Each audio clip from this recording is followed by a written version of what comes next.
Right. Good evening, everyone. Welcome to our 2024 pre-camp leader meeting for Camp Lewallen. Very glad to have you here and looking forward to having everyone out at camp this summer. My name is Matt Kaufman. I'm the campaign director for the Greater St. Louis Area Council. And with us also this evening is our both of these gentlemen returning to Camp Lewallen for this summer. In the position of camp director, we have Sam Herndon returning. Sam, if you want to say anything to the group real quick. Nope, just say hello and welcome back, guys. We're looking forward to seeing everybody. And also with us, our program director, Dylan Seabaugh. So Dylan. Howdy, howdy. All right. We've got their contact information displayed at the moment. If you want to take a moment, take a picture of it or jot that down before we move on to the next slide. That way you have it. As I'd like to say at these leader meetings, this is just one of many conversations we can have. So want to make sure that you know how to contact us if the need arises, you have questions or whatever it might be. You can always reach out. You can also utilize help at stlbsa.org. Again, help at stlbsa.org. That's our council's online help desk, and that goes directly to our support staff at our council office to be able to answer questions that you might have as well. So have that resource available, and then we'll also share one other resource that make sure that you have hopefully looked through. If not, this is your chance. The 2024 Leader Guide is available online. It's been published since December. In that Leader Guide, you'll find all kinds of valuable information for preparing your troop or for your troops week of camp. The QR code on the screen will take you right to that document, or you can find it on the council website at stlbsa.org/camps, then the Scouts BSA and Venturing Summer Camps, then the Camp Lewallen drop down. But I share that link just in case, or in that QR code, just in case you want to take a shot of that right now and have it available for tonight. Again, that has the class listing, all kinds of other information about program options for the summer and your time at Camp Lewallen this year.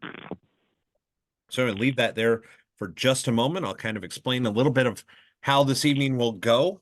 We will go through some general camp information, deadlines, and leadership requirements, steps that you need to make sure you're doing in the registration process leading up to summer camp, as well as medical forms, things like that, just to discuss all of that with you.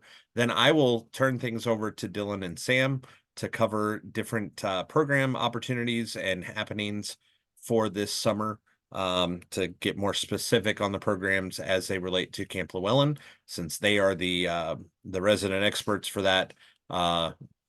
We let them handle that for sure. So moving forward, first thing to cover, few important dates and deadlines that are going to be quickly approaching. The first one being that April 10th, Camper Early Bird Savings Day. That is, if campers have paid in full by that date, they receive that $20 discount off of their camp fee. Leaders do not necessarily have to be paid in full by that day. Their fee does not change no matter what it is. So if you need to wait a little bit for leaders, that's okay. But that youth deadline to get that $20 off is April 10th. So make sure that your families are aware of that you're taking care of getting those payments in to avoid that additional $20 if at all possible. The May 1st deadline that you see on the screen is the campership application deadline. So in our council, we do not want to see a financial reason being a reason that a scout does not attend camp. So if you have scouts that have financial need for assistance, definitely have them apply for a campership. It will cover up to 1/2 of the cost of summer camp for those scouts. And again, we welcome anyone to apply that has that need. They last year we spent just over $120,000 in camperships across the council territory. Again, a great program that we're happy to be able to offer to our scouts. So if you have families that need to, even if they are a little embarrassed or don't want to ask for that assistance, that's why that fund exists. And we want to make sure that those kids get out to camp. We know how important it is. for those scouts to have that experience and to it just helps them stick with the program longer. Scouts that go to camp are just more likely to stick around and stay involved for longer, which then gives you more scouts in your program and more future leaders as they continue to grow into their roles. And then hopefully, if you don't take advantage of that April 10th deadline for early bird savings, May 31st is when those final payments need to be made. Otherwise, there is a small price increase after that date. So make sure that by the end of May, you're making those final payments. That way you're all taken care of when you arrive at camp. One other quick deadline I will mention, and is just that the 2024 camp t-shirts for all of the Scouts BSA and venturing camps are available for pre-order on gatewaytraders.org. The Camp Lewallen one is featured there on the picture. Again, right now, unfortunately, we don't have the availability to have those ordered ahead of time and picked up at camp. Right now, there is shipping option if you pre-order. We are adding that option in 2025. We're getting the software worked out to where we'll be able to do that. It's just unfortunately, it's not available this year. We do our very best to ensure that there is the right stock at the camp when you get there to cover the needs, but pre-orders really help us gauge that a little bit better.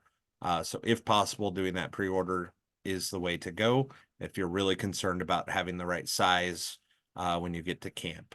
Again, we do our best. I will say Camp Lewallen has a big increase in attendance this year, so I'm going to be doing a little bit more guessing on what that order needs to look like, which is a great problem to have on our end. We just want to make sure we do what we can to have the ones that you want there when you arrive. Next up, I'm going to talk a little bit about leadership requirements. I'm going to get everything pulled up here, and then go over a few notes. Just to remind you that every unit attending a camp needs to have at least 2 registered leaders who are 21 or older. Gone are the days where one of those could be 18 and the second one could be 21. Anymore, it has to be registered adults, at least 21. You have to have at least 2 of those in camp. And of course, if you have a female troop, you have to have at least 1 female leader is over the age of 21 as well.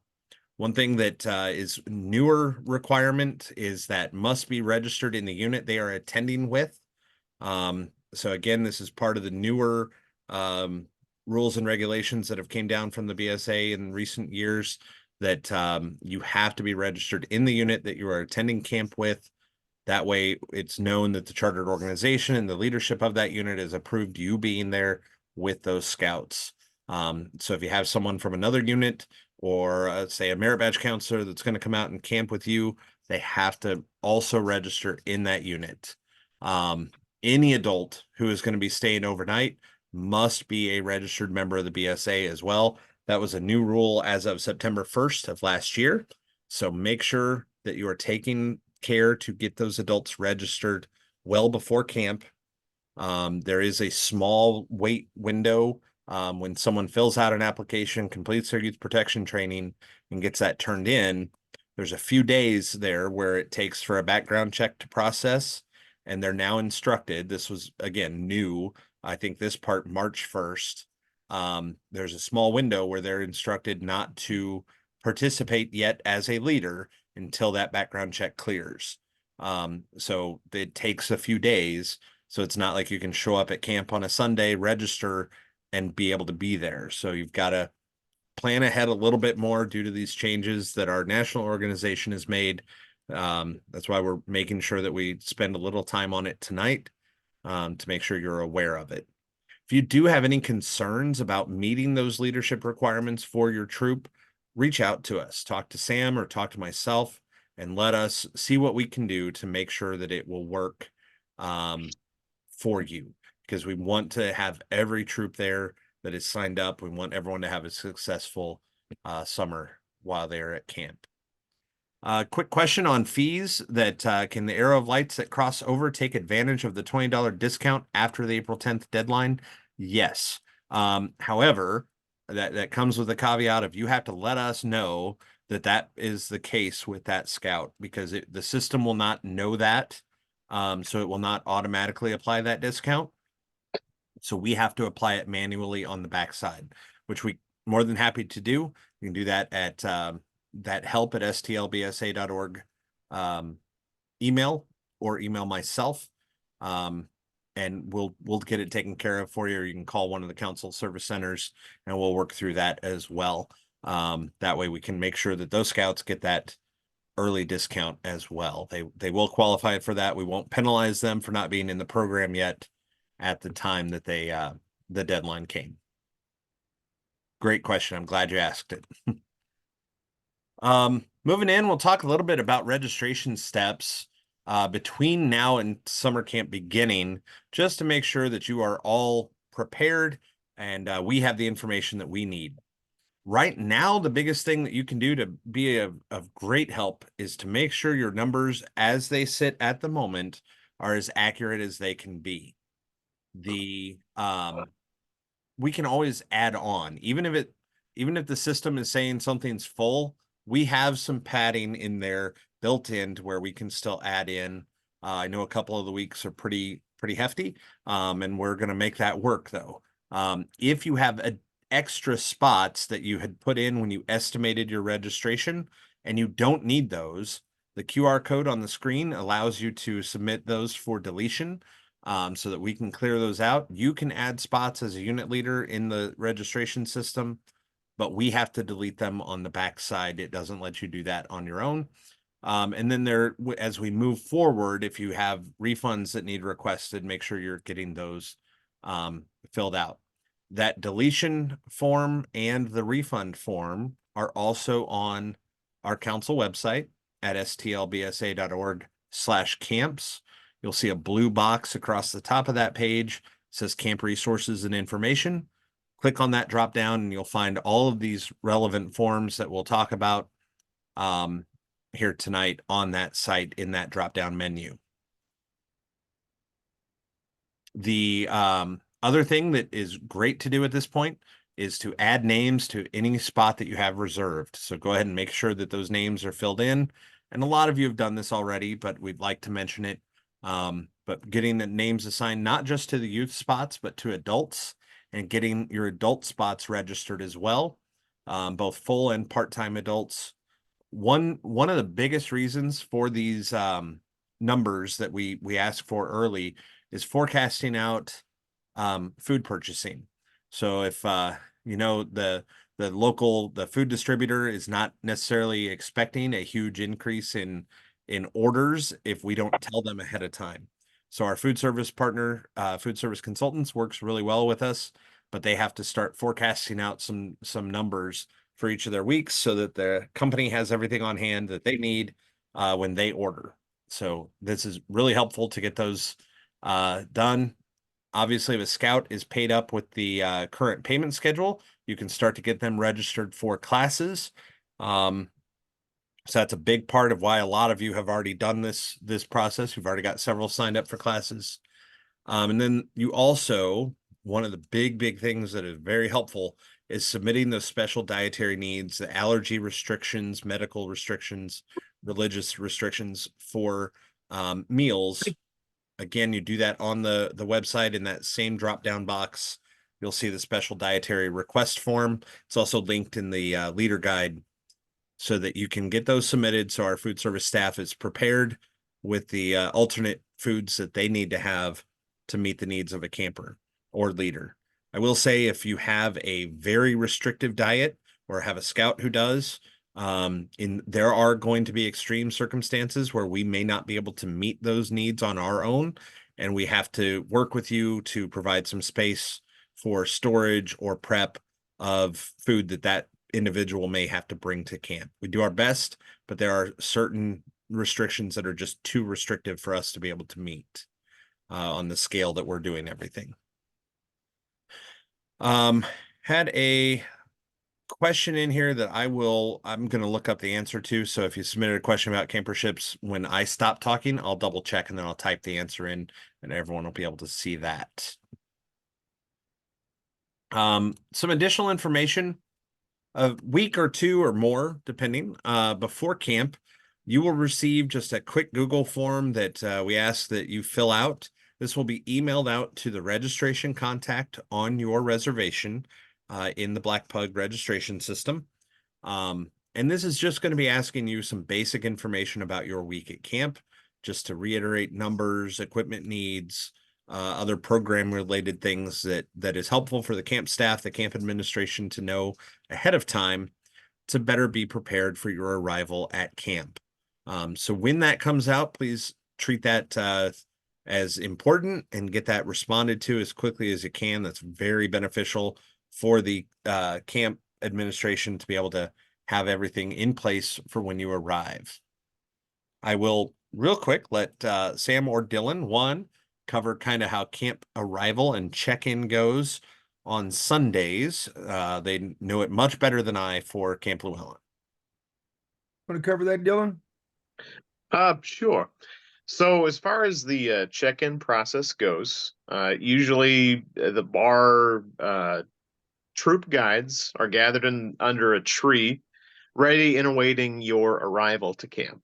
Once they have gotten word, if I'm not mistaken, correct me if I'm wrong, Matt, the trailers can be dropped off as early as 9, but the check-in doesn't officially begin until 2 o'clock. Is that Yeah, you're exactly correct? right. Okay, so you can bring your trailer as early as 9 o'clock, but your scouts should not go to the campsite until 2 o'clock at the absolute earliest. This prevents a lot of confusion because sometimes on the weekends we're still setting things up. There might be, we don't want to see you. You don't want us to show all our construction going on behind the scenes. So this just avoids any complications there.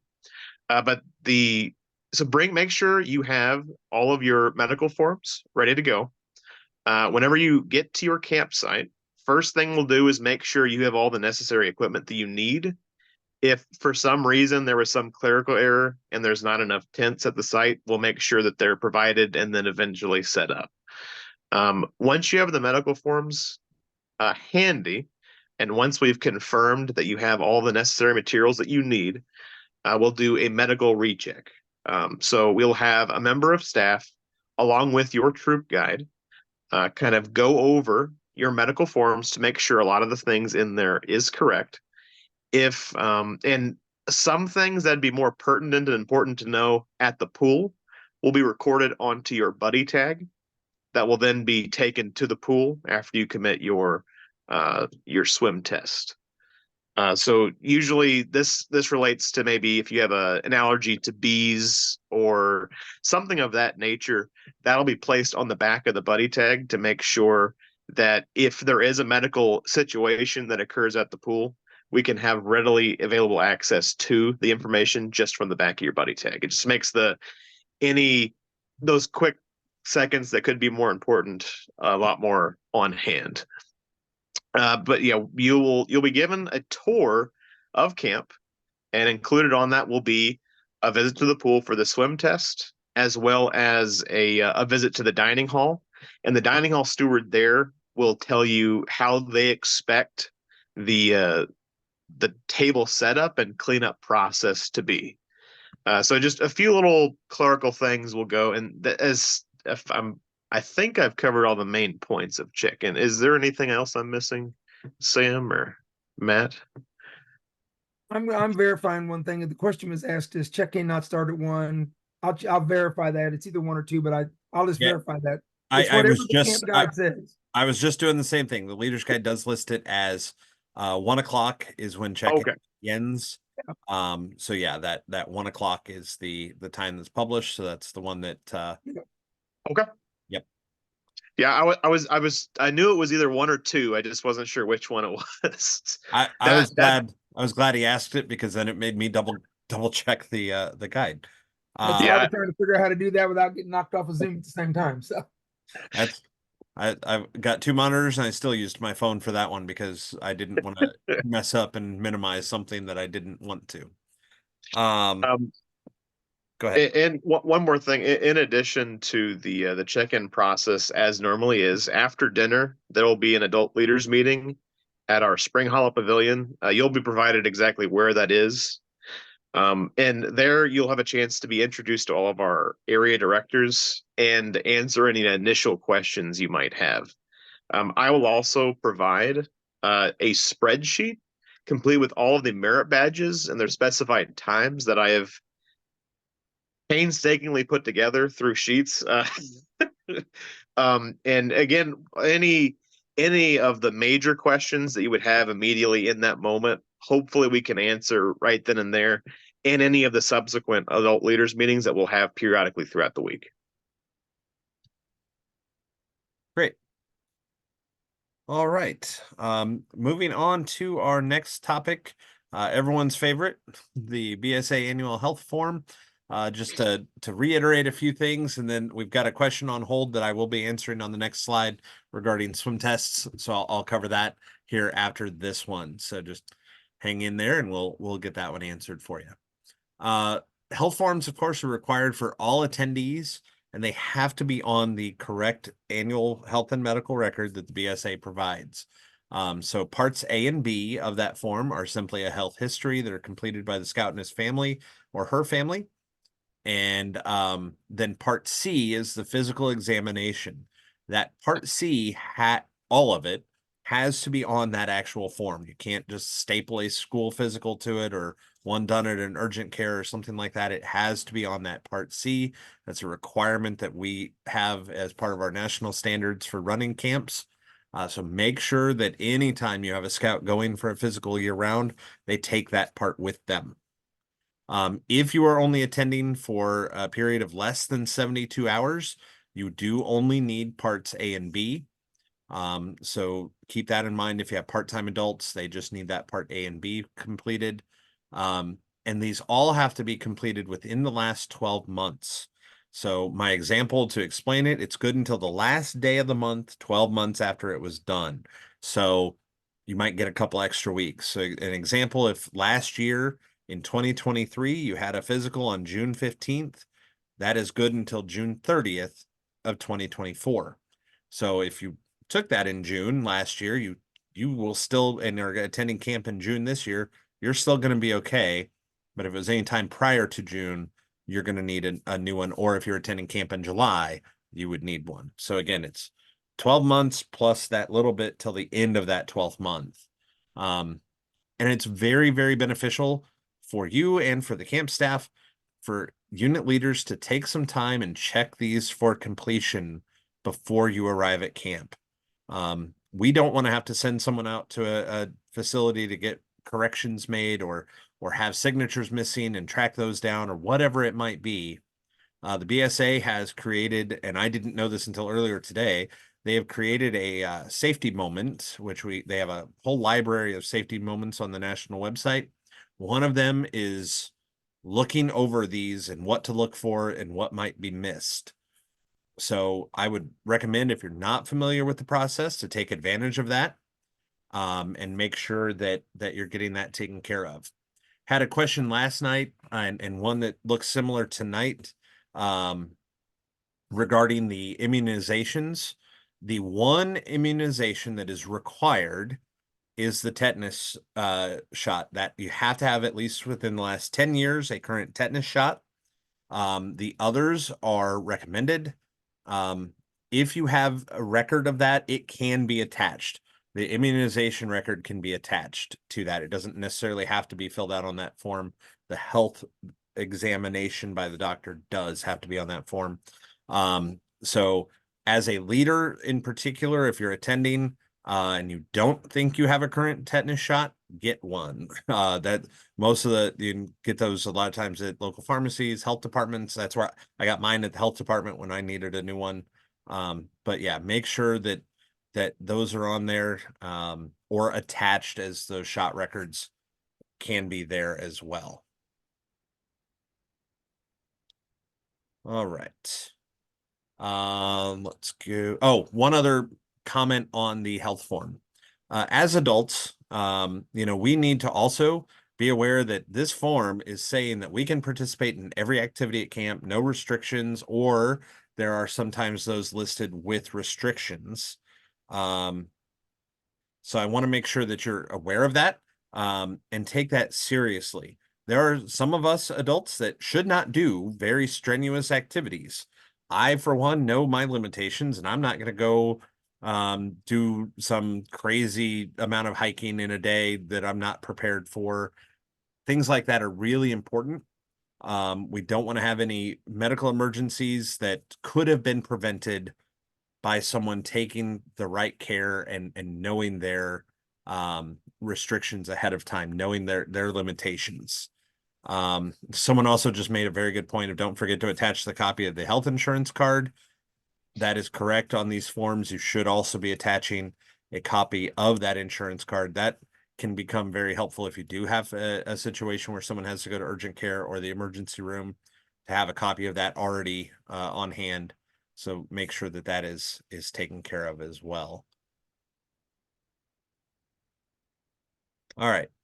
I promised I would answer the question regarding swim tests, so that's next, and then I will be quiet and let Sam and Dylan take over after this slide until we are going to wrap up. So pre-camp swim checks definitely are okay. They can be done ahead of time, and in fact, we encourage them to be done ahead of time. And the main reason we would encourage that is it speeds up your check-in day. If you have that done ahead of time, it saves you an entire stop and what you have to do when you're checking in at camp on that Sunday that are often busy. So you can do that on your own in that same menu that I've mentioned a couple of times on our council website. There is the unit swim classification record form linked there. That is the right form to use. It's a two-sided or two-page form. The first page is kind of the roster that gets filled out at the completion of the test. The back page is the instructions for the lifeguard conducting the test on what the requirements are of the test to meet the different swim classification categories. So again, a certified lifeguard must be performing that test. It does not have to be a BSA lifeguard. It can be Red Cross, or if there's another organization that is certified a lifeguard, they can do that. One important thing to note on that form, the first step of the BSA swim test is to jump into water over your head, level off, and then begin the test. You can't do that in a very shallow pool. So just keep in mind the facility has to meet the requirements of the test that you're doing. So make sure that you are taking care to do that if you are taking advantage of doing this ahead of time. That form will get turned in on your check-in day. We always have the caveat, since aquatics is one of the most dangerous areas in a camp or in any setting really, that if an aquatic staff member is feeling that a scout may not be up to the swim level that's on that pre-check or pre-camp swim check, they will have them do a test just to make sure that they are safe and are not going to run into any issues. So again, this really helps on your check-in day. So having that pre-camp swim check done is definitely encouraged. The shooting sport form for each scout. Let me look into that one. I want to double check something on that. So I often don't think about that form when it comes to summer camp. So let me look into that a little bit and double check for you, Laura, before we answer that. Excuse me. All right. So I get the boring stuff. Sam and Dylan are going to get the funner stuff here. So I will not be talking, but I will pull up the slides for them and then let them cover the information that they see fit regarding program. And then I will get the answer for the one question we've got hanging out here in the chat as we go. So Dylan, Sam, off to you. All righty. Go for it, buddy. You're the program guy. All righty. Family nights and visitors, and we'll go from there. So the first thing we'll talk about is the Wayfinder program. It is it used to be called the Voyager program, and it was usually a either all morning or all afternoon affair. However, in order to make things easier for new scouts to achieve more merit badges throughout the summer, they've broken it down into smaller individual classes. So instead of doing all 4 of these major rank requirements, you would have broken down into either Scout and Tenderfoot, second class, and then first class. So 3 individual classes that you can sign up for. In these, they focus on a few requirements, like as far as the ones that might give people a little bit more trouble teaching to youth. A lot of the knot requirements, orienteering of a map, first aid requirements. These are all skills that they will be taught. But again, it's all a matter of which classes you sign up for. If you want to do the traditional Wayfinder or Voyager experience, you can sign up for all 4. But then that you would miss out on potential merit badges you could probably squeeze into your schedule there. So again, Wayfinder is always a fun time. Right now, our Wayfinder program is being headed up by Mr. Wyatt Merlon. Wonderful man and a very, very energetic guy. So as far as the kids that get involved in this program always seem to have a fun time. And I'm sure you might get tired of the song that they teach them, but it's all part of the experience. It's all part of the experience. And again, so they don't cover every single requirement within these ranks, but they definitely put a major dent in them, which could make getting your first class and second class ranks a lot easier. Hopefully by the time you have your bridging ceremonies, you might have a decent dent in Scout and Tenderfoot.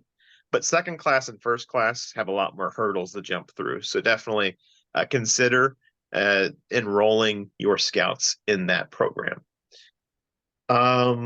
Moving on from there, if you have any questions about this one, make sure to drop it in there. But I will move on to the family night listed here. So family night takes place on Wednesday. And on our opening day, the staff puts on a skit show for the campers. So Wednesday is supposed to be kind of the reversal of that. The campers are putting a skit show on, not just for the staff members like myself, but also the parents that show up to visit on Wednesday. And family night's very important for a great deal many reasons, because especially if it's their first summer camp experience, having a parent show up for that midway point to kind of, give them some nice bits of encouragement to keep them going on their way. Because, after a week, you can get a little homesick. So having that Wednesday is a much needed break in there.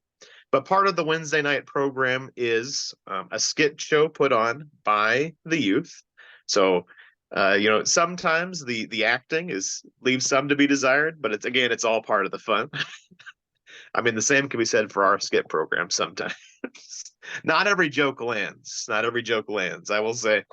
But also after our family campfire, afterwards will be followed up by the Impedaway Lodge and call out ceremony.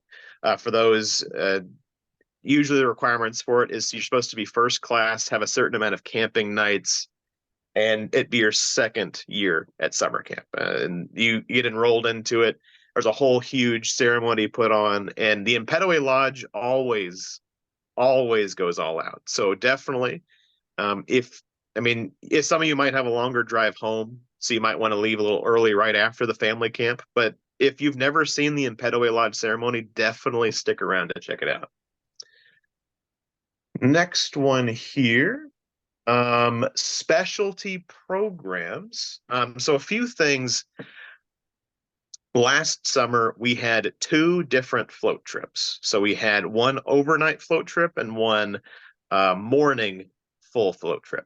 And now we've been doing our best to try and utilize more and more of the river, because definitely having the river is a major resource and asset to our camp, not just for summer camp programs, but also off-season use. In fact, a few fellow former staff members and me will be going on the float trip this upcoming weekend, just because it's part of the camp experience. But again, as far as the limitations that might come about, it's all up to the individual Apex staff, how they wish to handle the program. One major concern of the Apex program is there's not a set curriculum. It's kind of a camp by camp basis. And so we do our best to utilize the programs and materials we have in camp to make the Apex program come alive. The main limitations right now would be staff limitations. We want to make sure that even if you don't go on the float trip, there is still another staff member ready to do other programs throughout the day. That way, the more opportunity, more flexibility, that sort of thing. There's also going to be a climbing tower adult training. Usually this is on Mondays, if I'm not mistaken, and this will be held by Mr. Terry Pogue or one of his many staff members of his own. And this allows you the opportunity to utilize the camp as far as the climbing tower off season. So if you have, I believe you need 2 trained adult members that know how to utilize the climbing tower to use the tower.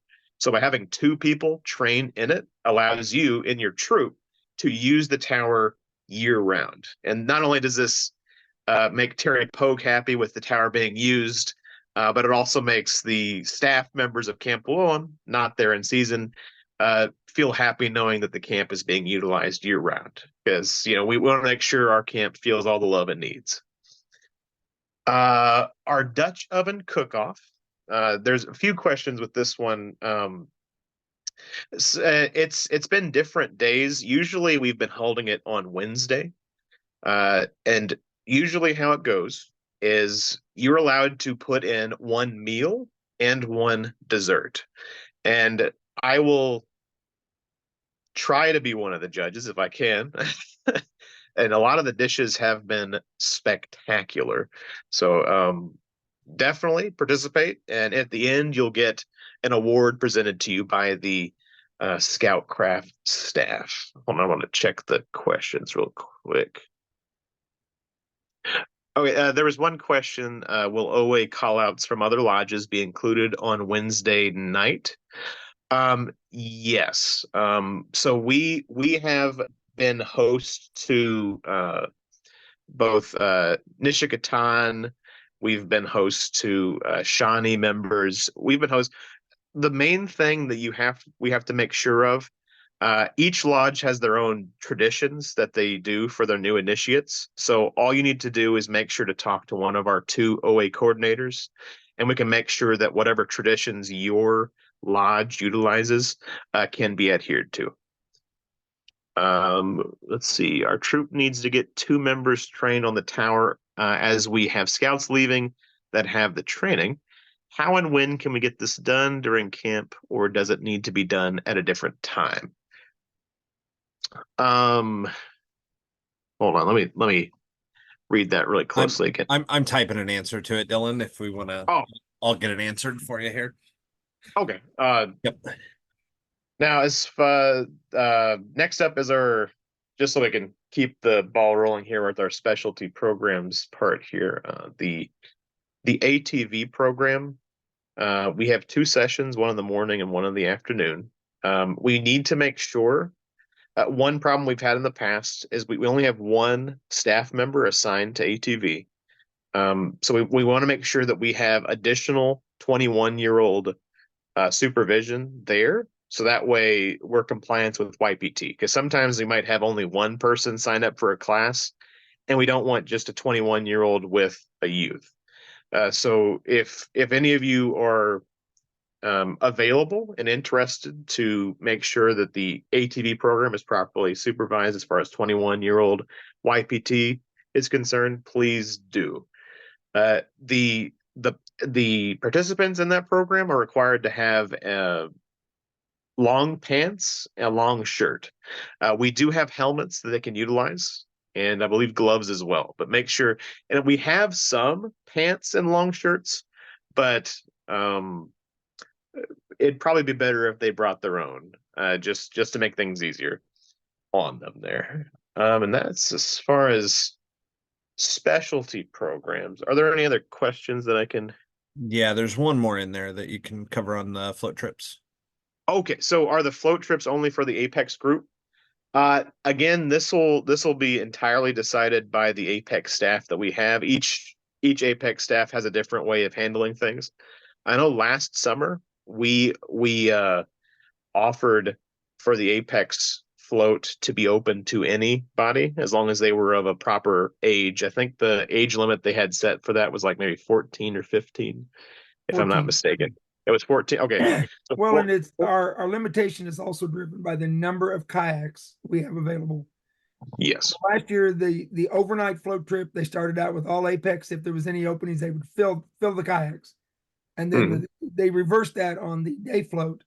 They let more people that were not in the Apex, because the Apex guys already done it. A lot of them didn't want to go a second time, so had more non-Apex people were able to do the day float. They did a float on the daytime on Thursday and overnight on Tuesday, right? Tuesday, overnight on Tuesday. That sound right, Dylan? Yes, that does sound. That's correct. There's an online tradings for those sign up for the ATV program. I believe so. Yes. So again, like any of our merit badges, make sure you consult the class catalog to make sure there's no prerequisite courses for there, or you might not walk away with the completed course. The class catalog that you should have received alongside your leader's guide has the exhaustive list of all the merit badge programs, their schedules, and what kind of goes into my next point, the additional fees. So we will make sure you're using the class catalog to the best effect you can. As far as the certification for ATVs, when is that in regards to the staff member, or is that in regards No, to? I think they were asking about the if those that complete the program. So it is, I don't know that I'd call it a certification per se, but it is a completion that they've completed that course. They get a special patch provided by Polaris for taking part in the course and that kind, but it's not. With that course, if you go to a national park that has ATVs and you rent them, you get a discount for everybody that has that course. You get a discount on them too. So it is a certified course, and it's got an official name. I sat through the class last year and forgot the name by now, but it has a name. But it is the certified course that you have to do to be able to rent ATVs and stuff at national parks. Oh, one more thing to tag on to specialty programs. I will be providing all adult leaders with a copy of our words of wisdom. They basically are our announcements that we give out for the during our dining hall program. I will admit our dining hall's acoustics are not the best when it comes to our microphone, so that's why we want to make sure you have access to that. And it's any specialty programs on top of that one will be provided in there. We have a few specific ones, and a lot of them are again to the discretion of that area's director. Sometimes they might not have the same ones from year to year. I feel like we have had a pretty decent roundup as far as like our general ones we always have every year, but again, those will be provided to you at the very first leaders meeting. I'll make sure you get those. Now, that being said, merit badge fees. So again, this will be provided in your class catalog. So some things cover just the basic wear and tear. So archery specifically, not only does this cover the cost of the arrow kits required to make an arrow as part of one of the requirements, it also covers the cost of any arrows that go missing, because arrows can and will go missing, and usually a lawnmower might find them before we do sometimes. Sometimes the field can be a real Bermuda Triangle sometimes. So it's just but some of the other fees, have like say our range program or ATV program. Range program, that additional fee is for the cost of ammunition. The ATV program for the cost of the fuel and maybe even just the repairs on the materials. So these will just be an additional fee tagged on to the scout that are participating's tuition for that summer. So just make sure you're consulting that one, because again, not only does it have the fees, but it also has the prerequisites. And again, I really want to illustrate that the prerequisites are very important, because if they are not fulfilled, you might walk away from camp with a partial. So make sure all prerequisites are being fulfilled, so that way you can walk away with as many merit badges as you can sign up for in the summer camp. So that being said, If Some for additional. those that are interested in the ATV, unless I'm mistaken, we have new ATVs this year. That last year was our last year, and we rotated them out. So everybody's be riding new ATVs this year. Hey, there you go. That is correct. I know that they were working with Mike to get them delivered out to camp recently. So I don't know if they've made it there yet, but they will be shortly. They were all ready to go. So they were close by. So Mhm. I'm gonna jump in real quick, Dylan. Oh, yes, absolutely. I had a question from Laura regarding a shooting sports form. Is it needed for each scout? And I am not finding the right answer. I want to verify that I'm right in my answer to that. So Laura, I've emailed you, and if we find that there is another form that's required, we will get it posted and we'll communicate with all the leaders as that comes about, because I do remember something about that, but I don't remember if it's in the standards for long-term camp, if we have to do it there, or if it's already covered. So Is this I is this a will. new thing that's being Yeah, implemented? it's I think so. But again, I want to take a little bit more time than what I can while we're doing this to look that up. So, Laura, I've already emailed you to that and I emailed myself to remember to look it up and follow up, and we'll get it sent out. If there's a change or something is required, we will get that sent to everybody that's registered for camp and make sure that everyone's well aware of it. Mhm. Now, some additional programs here. The first points we have would be open swimming / boating. So on the schedule, we have 2 free swims, each one for half of the camp. One of them being from 2 to 3, one of them being from 4 to 5, and then in the middle from 3 to 4, we have open boating at the lake. So there you'd be allowed to use the kayaks, canoes, and maybe even the paddle boards if you are so inclined. I've used the paddle boards before, and they are a tad awkward, but I can somewhat see the appeal if you if that's something you want to get. It might just be a you problem. I don't know. That's I've never been known to be the most coordinated person. Um, but on addition to that, we have our evening programs. So each night we try to have some sort of evening program. So Wednesday is probably our most fully booked one. We have our family camp and our OA call out. On Thursday, we have let's see. Actually, let's just break it down each day. So on Monday, we have night free swim. On top of that, we also have open climb at the tower. Then on Tuesday, we have our Lake Palooza. And then on Wednesday, we have a full book of a whole heaping ton of different activities happening in the afternoon that will be, again, specified by the area directors at that first leaders meeting. Because, again, I don't want to promise something that we're not going to do, but for the most part, the area directors will tell you what the specific programs that they are offering this year will be. On Thursday, we have our climb up Mount Logan, which is usually a pretty big hit. You have the option of going up and staying the night or coming back down that very night, just to have done the hike.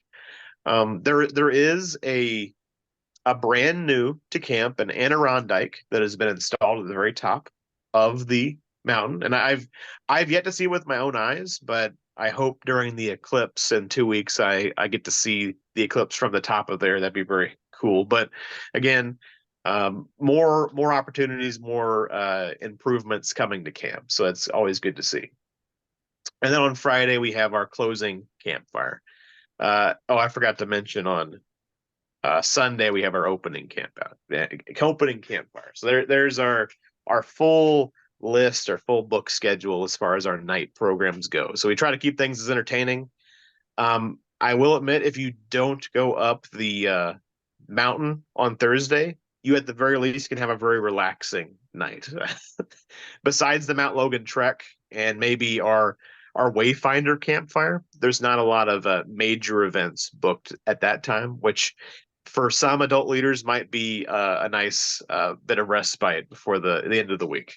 Because Friday is usually Friday, making sure all those merit badges are getting covered, and then followed by Saturday being the busy checkout schedule. There's plenty of stress to be had. So it's good to have at least one little bit of break there in the center.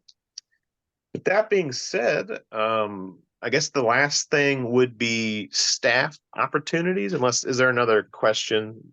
Yeah, that there's has been one asked here? there.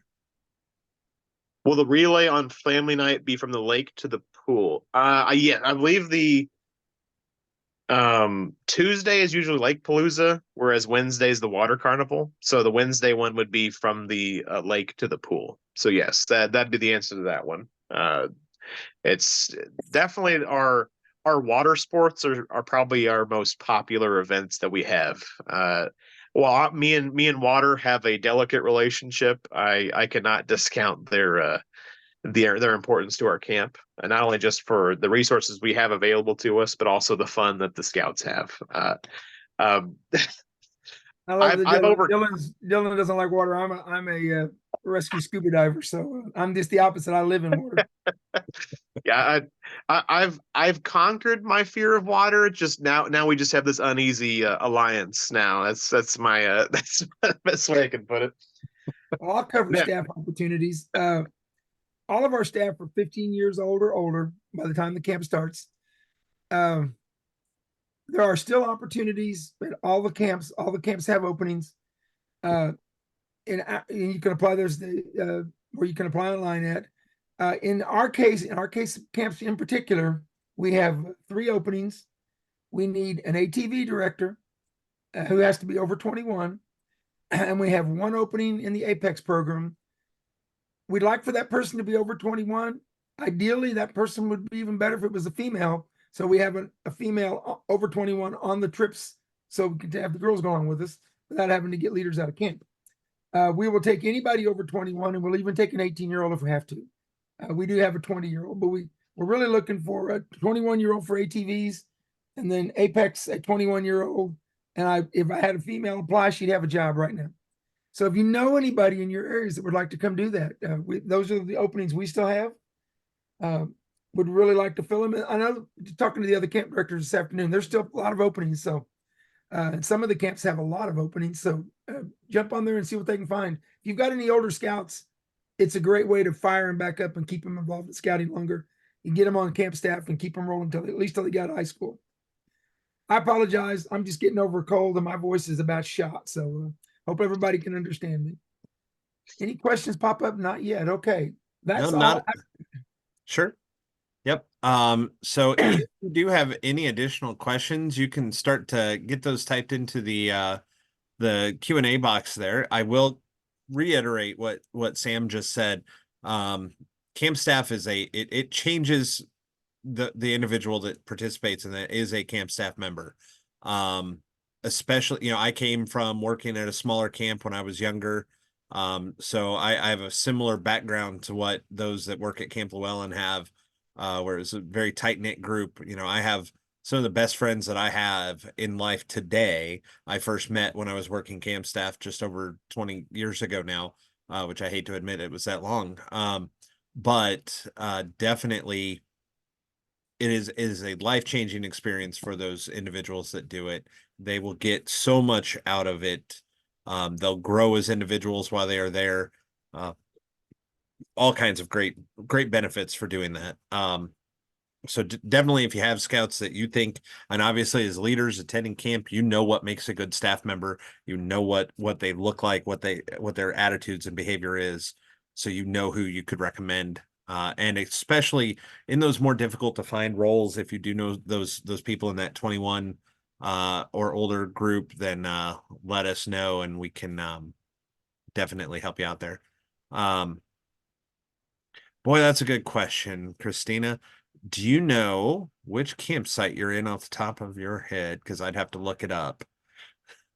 Because I would guess that's going to make the difference on how easy it would be to get. Well, guys' we'll bus pull there. a trailer back, and it all hinges on if it's muddy or not. As long as it's dry, which it usually is, we'll let one vehicle at a time go back and shuttle gear in and out. We really want you guys to get in, get unloaded, and have fun. We're not there to make a bunch of rules for no reason. So with Mike can be the ranger, and myself and the camp commissioner will do everything to make sure you guys are able to get in and get your gear unloaded. But then everything, all the vehicles have to come out by the end to check in, so they're all in the parking lot. The Yeah, they trailers just, can stay in I, camp I till know the they're end of the week. bringing a big bus, so we've chatted a Yeah. little bit.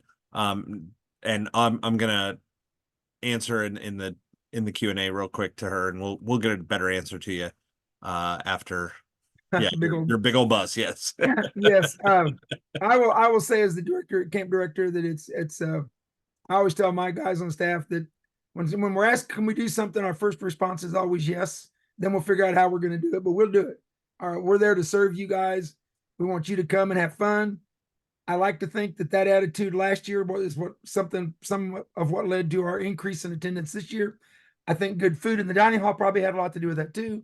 But between those two things, I think that helps explain why we've got such a big influx of participation this year, Lewallen. So that's we welcome you guys. We're excited to see you all. And if you have problems or you have needs, come look me up. I'm usually in or around the office. Although this year I plan to spend more time out in the program areas. I didn't get to do that a lot last year. I was a first-time director, and the paperwork slowed me down. I got it figured out now this year, so I should have more time out around camp. We look forward to seeing you guys. Yep. Families still show up at 2:00. Is it in the program guide? Because It might be in there as 5. Yeah. That's what the other camps all are, and it may have just been a not catching it to get it updated. yeah, we let them. We're happy to have them there at 2:00. We want you to take your kids to Trading Post and buy stuff. So we definitely want you there before the trading closes at 4:30. So And with all of our Come on afternoon early. programs, it's perfect for the families to watch some of their kids participate. Because Yeah. I have to illustrate, there was a lot of programs on Wednesday. Instead of boring you with listing all of them, I'll let it be more of a surprise when you get to camp, because the staff they'll sleeps well explain on it later. Wednesday night. The staff sleeps well on Wednesday night. Yeah. It's a long day. All right, so this generally gets at least one more question when I say this phrase when I'm doing a leader meeting like this. I don't see any questions in the Q&A right now, so we will begin to. Hey, it may not have worked tonight. We will kind of begin to wrap up. We're trying to keep it right at an hour, and we have been very successful with that. Again, if you need to review this recording or anything like that, we'll get it posted online tomorrow. So that quick question, the parents can start arriving at 2:00 there on Wednesdays. So if we had a 5:00 in the leader guide, that was a misprint for Camp Lewallen. So 2:00 is correct there. So again, thank you. So we can reiterate that with everybody. We are definitely excited to have everyone at Camp Lewallen this summer. Great camp, great staff, energy that you're not going to find many other places by any means. Great crew led by Sam and Dylan down there. And we just can't wait to help provide a great experience for your scouts this summer. We thank you for taking the time to be here tonight and take part in this meeting or to prepare for summer camp. And again, just as we've said, we look forward to seeing you there. So with that, we will say good night and hope you all have a good evening. Thank you.